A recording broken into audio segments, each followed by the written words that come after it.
गीता, चलो तुम ये टोकरी लेकर घर की तरफ चलो, मैं निहारिका के साथ थोड़ी सब्जियां और काट कर लाती हूँ। ठीक है माँ, मैं चलती हूँ, आप आ जाना। पुष्पा अपनी दोनों बेटियों के साथ खेतों में काम करके जैसे तैसे अपना घर चला रही थी। उसकी दोनों बेटियां खेतों में उसकी बहुत मदद करती थीं। उन्हीं के सहारे से वो सब्जियां बेचकर गुजारा किया करती थी। निहारिका, तुम घर का काम कर लो, मैं तुम्हारी बड़ी बहन गीता के साथ बाजार जा रही हूँ ये सारी सब्जियां लेकर। लेकिन माँ, घर के काम तो मैंने पहले ही कर दिए थे, क्यों ना मैं भी आपके साथ बाजार करूं? ठीक है बेटी, चलो।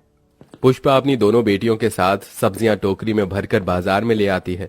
तीनों माँ बेटी बाजार में एक कोने पर सब्जियों की टोकरी उतार कर रखती हैं, जिसके बाद वो एक पन्नी बिछाती हैं और उसके ऊपर सारी सब्जियां लगा देती हैं।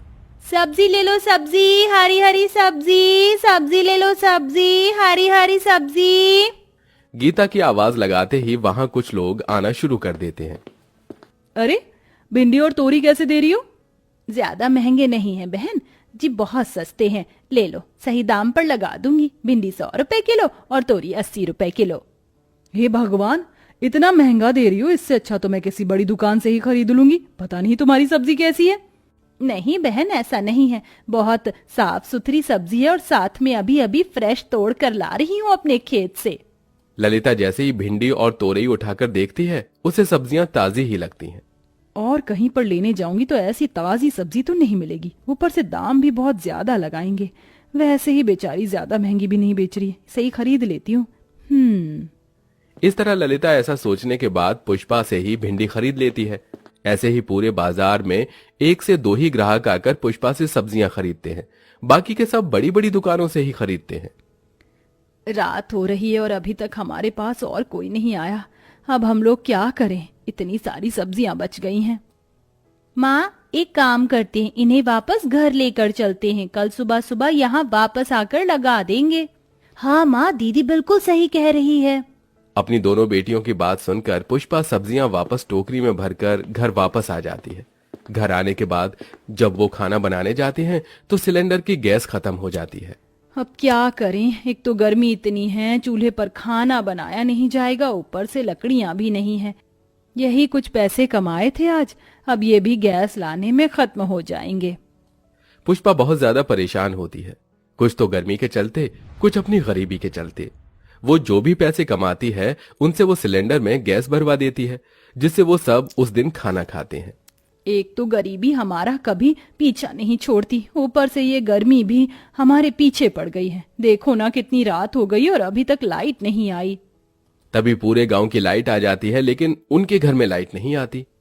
माँ देखो, गांव के सभी घर में लाइट जगमगा रही है, लेकिन हमारे घर में ही लाइट नहीं आ रही है।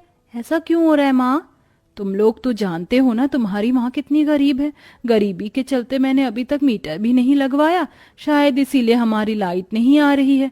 अब हमारे पास और कोई चारा नहीं है, तुम दोनों यहाँ लेट जाओ, मैं तुम्हारी हवा कर दूंगी। लेकिन माँ, थकी हुई तो आप भी हो, चलो आप भी सो जाओ। नहीं मेरी प्यारी बेटियों, मैं बिल्कुल ठीक हूँ, तुम दोनों आराम से सो जाओ। पुष्पा रात भर अपनी बेटियों को हाथ वाले पंखे से हवा करती रहती है। अगले दिन जब सवेरा होता है तो सुबह के 4 बज जाते हैं। पुष्पा कल की बची हुई सभी सब्जियों पर हल्का हल्का पानी डालकर उन्हें टोकरी में भर लेती है। ये सब्जी बिल्कुल फ्रेश ही लगनी चाहिए ताकि लोग इन सब्जियों को खरीद सकें। पुष्पा अपनी दोनों बेटियों को घर छोड़कर ही अकेले सब्जी बेचने पहुंच जाती है। वो पूरी दोपहरी गर्मी में धूप के नीचे बैठकर सब्जियां बेच रही होती है, जिससे उसे गर्मी में चक्कर भी आने लगते हैं। हे भगवान, कितनी गर्मी हो रही है। ये गर्मी तो कम होने का नाम ही नहीं ले रही। मुझे तो इस गर्मी में चक्कर भी आने लगे हैं। अभी एक काम करती हूँ, वापस घर लौट जाती हूँ, क्योंकि किसी को सब्जियां तो खरीदनी है नहीं। पुष्पा वापस टोकरी में सब्जी भरकर घर आ जाती है, जहां उसकी दोनों बेटियां कहती हैं, अरे माँ, आप अकेले ही चली गई थी, ये क्या? आपकी तो बहुत ज्यादा बुरी हालत हो रही है गर्मी से। रुको, मैं आपके लिए मटके का पानी लेकर आती हूँ। पुष्पा का गर्मी से बहुत बुरा हाल था। उसकी सांस फूली हुई थी और पूरे कपड़े पसीने से भीगे हुए थे। गीता अपनी माँ को 1 गिलास मटके का पानी देती है। ये लो माँ, मटके का पानी पी लो। मटके का हल्का सा ठंडा पानी पीकर पुष्पा की थकावट थोड़ी सी कम होती है। मैं समझ सकती हूँ माँ, आपको हमारी कितनी चिंता होती है, लेकिन ऐसा भी नहीं है कि आपको अकेले ही काम करना पड़े। हम दोनों बहनें आपका साथ निभाने के लिए हमेशा आपके साथ हैं। कल से आप अकेले काम करने नहीं जाओगी, हम भी आपके साथ चलेंगे। ठीक है बेटी, जैसा तुम कहती हो वैसा ही होगा। पुष्पा ये कहने के बाद थोड़ी देर लेटकर आराम करने लगती है। गीता देखती है कि टोकरी की वो सब्जियां खराब होने वाली होती हैं, तो वो उन्हें काट कर बना लेती है ताकि उन सब्जियों को फेंकने की जरूरत ना पड़े। चलो माँ, खाना खा लो। खाना नहीं खाओगी तो शरीर में ताकत कहाँ से आएगी।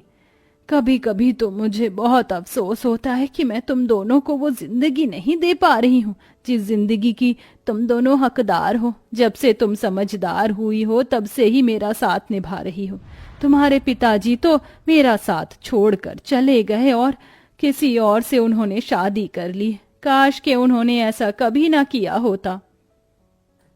कोई बात नहीं माँ, आप हमारे साथ हमारे लिए तो हो। देखना, एक ना एक दिन इसी सब्जी को बेचकर हमें बहुत तरक्की हासिल होगी। निहारिका जैसा कहती है वैसा ही होता है। बहुत कठिनाइयां सहन करने के बाद धीरे धीरे उनकी सब्जी की दुकान पहले से अच्छी चलने लगती है। अब लोग उनके पास आते हैं और उन्हीं से सब्जी खरीदते हैं। बहन जी, जरा हरी हरी सब्जियां तो देना। आपकी हरी सब्जी से हमारा परिवार स्वस्थ रहता है। वरना तो गांव में जो लोग सब्जियां बेचते हैं वो तो केमिकल वाली सब्जियां होती हैं, जिनके अंदर सब्जियों को हरा भरा करने के इंजेक्शन लगे होते हैं। हाँ भाई, सही कह रहे हो। पुष्पा बहन अपनी दोनों बेटियों के साथ अपने खेतों में लगी रहती हैं। दिन रात मेहनत करके जो ये सब्जियां उगाती हैं उन्हें ताजा ताजा बेचती हैं। तभी तो मुझे इनकी दुकान से सब्जी लेने में जरा भी डर नहीं लगता। अब लोगों की ऐसी बातें सुनकर पुष्पा बहुत खुश होती है। फाइनली उसकी दुकान अच्छी खासी चलने लगती है, जिससे उनके घर की परेशानियां धीरे धीरे खत्म हो जाती हैं। वहीं पुष्पा ने जो पैसों की वजह से अपनी बेटियों की पढ़ाई छुड़वाई थी, अब वो पैसा कमाकर उनकी पढ़ाई दोबारा से शुरू कर देती हैं। बेटियों, तुम्हारी माँ बहुत गरीब है, लेकिन उसके अंदर तुम्हें कामयाब बनाने का हौसले बहुत ज्यादा है। और मैं चाहती हूँ कि मेरी दोनों बेटियां पढ़ाई लिखाई करके कुछ बने और मेरा नाम रोशन करें। क्या तुम मेरा नाम रोशन करोगी? हाँ माँ, आप चिंता मत करो। एक दिन हम दोनों बहनें मिलकर आपका नाम जरूर रोशन करेंगे। इसी तरह कुछ वक्त बीत जाता है। दोनों बेटियां बड़ी हो जाती हैं, दोनों की स्कूली पढ़ाई पूरी हो जाती है और अब पुष्पा अपनी दोनों बेटियों को पढ़ाई के सिलसिले में शहर भेज देती है और खुद वहां गर्मी सहन करती हुई अकेले रहती है।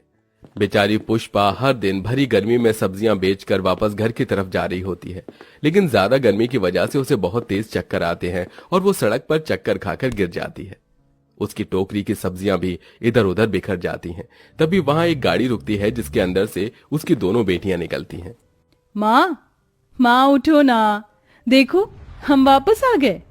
ये क्या माँ, आपकी तो तबीयत बहुत ज्यादा खराब है। कोई पानी दो, जल्दी से कोई पानी दो। वहां खड़े इतने सारे लोगों में से एक व्यक्ति निहारिका को पानी देता है। निहारिका पानी की बूंदें अपनी माँ के मुंह पर छिड़कती है। अरे निहारिका, गीता, तुम दोनों वापस आ गई। गीता के ऊपर डॉक्टर की ड्रेस और अपनी छोटी बेटी निहारिका के ऊपर फौजी की ड्रेस देखकर पुष्पा बहुत खुश होती है। आखिरकार तुम दोनों कामयाब हो गई, मेरी मेहनत सफल हो गई।